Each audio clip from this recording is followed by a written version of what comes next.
ඔබ කවුරුනත් කමන්නේ ජේසුස් ක්‍රිස්තුස් වහන්සේ ඔබට ප්‍රේම කරනවා. අපි මේ දවස්වල වැලි කතරේ දිය දාරාවේ දාවිත් රජතුමාගේ හදවත මොන වගේ හදවතක්ද? අපිත් දේ හදවත තමයි ජේසුස් වහන්සේව සොයන හදවත. ජේසුස් වහන්සේ අද දෙවියන් වහන්සේගේ වචනයෙන් අපිට කතා කරනවා. පළවෙනි සාමුවෙල් 24 වෙනි පරිච්ඡේදයේ 6 වෙනි වගන්තියේ මේකේ සන්දර්භය නම් දාවිත්ව පස්ස හොයාගෙන එනවා සාවුල් රජු එයාව මරන්න.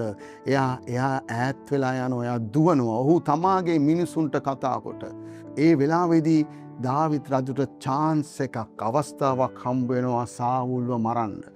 නමුත් එයා සාවුල්ගේ ඒ සලුවේ කොටසක් විතරක් කපලා ඒත් එයාට හරීම හදවතට කිසිම සැනසීමක් නැහැ. ඔහු තමාගේ මිනිසුන්ට කියනවා. මිනිස්සු කියනවා අපි මරමු දාවිත් රජතුමා ඔබට විරුද්ධව ඇවිල්ලා තියෙන එක්කෙනාව අපි මරමු කියලා. එතකොට දාවිත් රජතුමා මේ ස්ථානයේ කියනවා ඔහු තමාගේ මිනිසුන්ට කතා කර වටේ ඉන්න අයට කියනවා ස්වාමින් වහන්සේගේ අභිෂේක ලත් තැනැත්තා වන මාගේ ස්වාමියාට විරුද්ධව මේ දේ කිරීමෙන් එනම් මගේ අත දිගු කිරීමෙන් ස්වාමින් වහන්සේ මා වළක්වන සේක.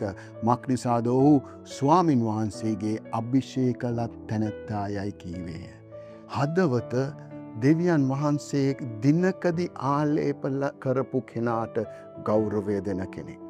ඔව් එයා දුවගෙන යනවා. එයත් එක්ක සම්බන්ධකමක් තියාගන්න කැමති නැහැ. සාවුලුත් එක්ක සම්බන්ධකමක් තියාගන්න කැමති නැහැ. සම්පූර්ණයෙන්ම එයාගෙන් වෙන් වෙලා යනවා. ඒක කමක් නැහැ.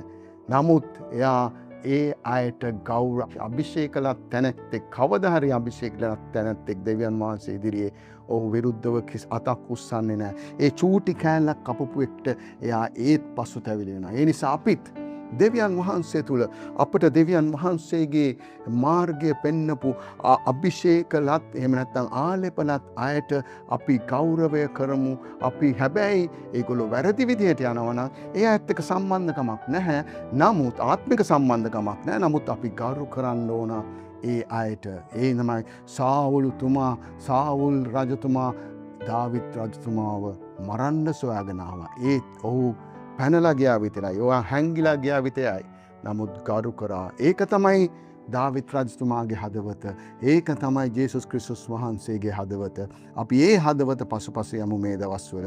යේසුස් වහන්සේ ඔබට ආදරේ උන්වහන්සේ ළඟදීම පැමිණෙනවා අපව ගෙන යන්න. ජේසු පිහිටයි.